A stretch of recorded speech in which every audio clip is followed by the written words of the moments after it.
Buenos días, aprendices. Entonces, el día de hoy estamos desarrollando la sesión sincrónica correspondiente a la ATA 4 y ATA 5 para las fichas del técnico en servicios y operaciones financieras 283, 4724 y 4725. Pues un saludo a todos los aprendices que están desarrollando el técnico con nosotros.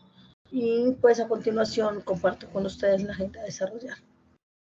Entonces vamos a revisar lo que es la socialización de las actas 4, 5, 6 y 7. Vamos a escuchar las dudas e inquietudes y vamos a definir las fechas en las cuales vamos a hacer entrega de las evidencias. Y estas actas tienen las siguientes evidencias para desarrollar. La primera es el documento de análisis, que es totalmente calificable. El segundo es un informe. El tercero es un mapa mental y el cuarto es una tabla. Son 4 evidencias totalmente calificables, ¿cierto? Recordemos que para desarrollar esas evidencias, ustedes deben leer la guía de aprendizaje y explorar el material de estudio que se encuentra en el botón del contenido del curso. ¿Listo? Bueno, enfocándonos en el documento de análisis, que es la evidencia calificable, este documento va a solicitar, y en cuanto a su evidencia, va a solicitar poder identificar, ¿sí? Mediante información, mediante la búsqueda de información, perdón, datos como quién es el cliente de un microfinanciero, qué tipos de clientes existen, qué son los momentos de verdad, a qué hace referencia la expresión manejar los momentos de verdad, qué características y estilos sociales tiene un cliente microfinanciero. ¿Listo? Recuerden que las rutas para entregar las evidencias ustedes la encuentran en el contenido del curso. Estamos aún en el módulo 1 y en el sector microfinanciero, guía de aprendizaje, pata número 4, evidencia 1. ¿Listo? Hablemos un poquito de lo que es una base de datos. Entonces, hay que tener en cuenta que una base de datos es una colección o recolección de informaciones homogéneas que se puede decir que son como repositorios muy estructurados de datos que de forma sistematizada son almacenados y pueden hacer o que pueden ser recuperados de una forma rápida. Las bases de datos surgieron de la necesidad humana de almacenar información. Se les llama base de datos o banco de datos a ese conjunto de información cuya característica es la de tener un mismo entorno y puede presentarse por categorías, las cuales se ordenan de manera sistemática para poder ser consultadas en un momento determinado. También pueden servir como análisis, como insumo para la realización de algún proyecto e inclusive con fines comerciales. En fin, pues una base de datos se puede utilizar para muchas cosas. Importante entonces tener en cuenta que esa base de datos, que como ya hemos dicho, pueden ser organizadas de acuerdo a un entorno que comparten. Por ejemplo, la base de datos de los clientes de Bancolombia son solamente aquellas personas que son clientes de Bancolombia. Ahí no se nos va a colar ninguno que no sea cliente de Bancolombia. ¿Listo? O sea que su característica que los une es ser clientes de allá. Ahora también se puede enfrentar por categorías, ¿cierto? Clientes Bancolombia que tengan más de 30 años, clientes Bancolombia entre 18 y 25 años. Entonces esas son otras categorías en las que se puede distribuir esa base de datos para saber cómo llegar. Las bases de datos son muy necesarias y muy importantes en las empresas y sobre todo, ¿por qué? Porque les permite hacer como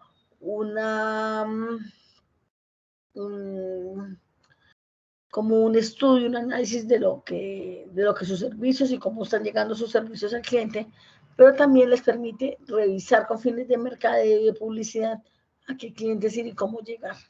En la actualidad existen variadas formas de bases de datos, desde una pequeña biblioteca que no es otra cosa que una base de datos, hasta inmensos conjuntos de datos de clientes, de usuarios de las más grandes empresas del mundo.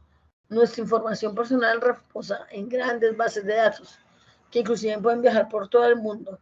Para eso existen las leyes como el habeas data que regulan y protegen la información. Cada uno de nosotros puede estar incluido en distintas bases de datos. Entonces, la base de datos de la EPS, la base de datos de los bancos, las bases de datos eventualmente hasta de las droguerías donde habitualmente compramos. Entonces, hacemos parte de muchas bases de datos.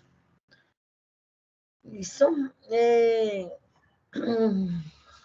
Regularmente nosotros usamos base de datos para muchísimas cosas, aunque no nos demos cuenta, ¿sí?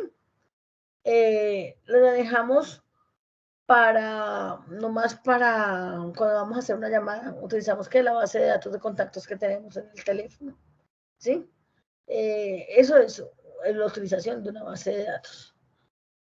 Ahora que revisar esta base de datos, digamos, cuando hablamos del ejemplo de los contactos del teléfono, pues podríamos revisar cómo están organizados, si es en orden alfabético o si es de alguna otra forma, qué información a nivel general se tiene. Bueno, si esto lo organizamos nosotros, si se organiza automáticamente, ¿sí? Entonces, en cuanto a eso, en esta evidencia, entonces le dicen en algún momento se había detenido usted a detallar lo que usted y su celular organizan de manera determinada y por qué considera que se hace de esta manera. ¿De qué otra manera podría organizar los contactos en su celular que no fuera convencionalmente como se hace? Considera que es importante organizar los datos de su contacto, ya que usted es el que los ingresa al celular. Entonces, estas son las preguntas del informe que vamos a realizar y que es cualificable también. La tercera evidencia entonces hace referencia al mapa mental, teniendo en cuenta la experiencia de saberes previos que tengamos, responderemos algunas preguntas relacionadas con la metodología de la evaluación del crédito y la comprobación de la información del cliente. Entonces, para esto vamos a encontrar aquí algunas preguntas que hacen referencia pues, a esto. Entonces, las entidades financieras tienen metodología de evaluación de crédito, sí o no, que dice su conocimiento previo, que ha investigado, para qué son, para qué sirven, quiénes las implementan, si son obligatorias o no, cuál es un análisis cualitativo, cuál es el cuantitativo, qué es un análisis de riesgo, qué es una capacidad de pago. Con esto que nosotros estamos investigando y que sabemos, vamos a desarrollar entonces un mapa mental que se convierte en la evidencia número 3 que vamos a entregar esta semana. Y por último, bueno, estoy viendo realizar una tabla, ¿sí?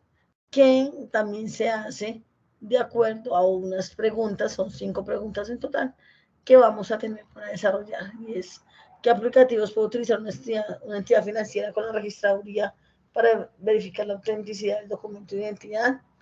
¿Cómo consulta las centrales de riesgo para verificar el comportamiento financiero en menores mayores a 30 días? ¿Cómo se puede manejar la base de datos interna de la entidad para comprobar el comportamiento financiero menor a 30 días dentro de la entidad financiera? ¿Cómo constatar información que el cliente registra en formularios como son las referencias familiares, visitas que se pueden hacer al negocio o la casa del cliente y la comprobación de la información? ¿Listo? Entonces, en base a estas 5 preguntas, vamos a desarrollar una tabla que nos piden en la evidencia. ¿Listo? Importante tener en cuenta que estas evidencias las vamos a estar trabajando entre ayer 31 de julio, de enero del 2024 y el próximo 5 de febrero del 2024. Recuerden que las evidencias deben tener portada, introducción, objetivos, conclusiones, lo que ya se les ha venido diciendo desde el inicio. Muchísimas gracias y pues fue un placer haber estado con ustedes. Estoy atenta a cualquier requerimiento que se pueda presentar. Un feliz día para todos. Hasta luego.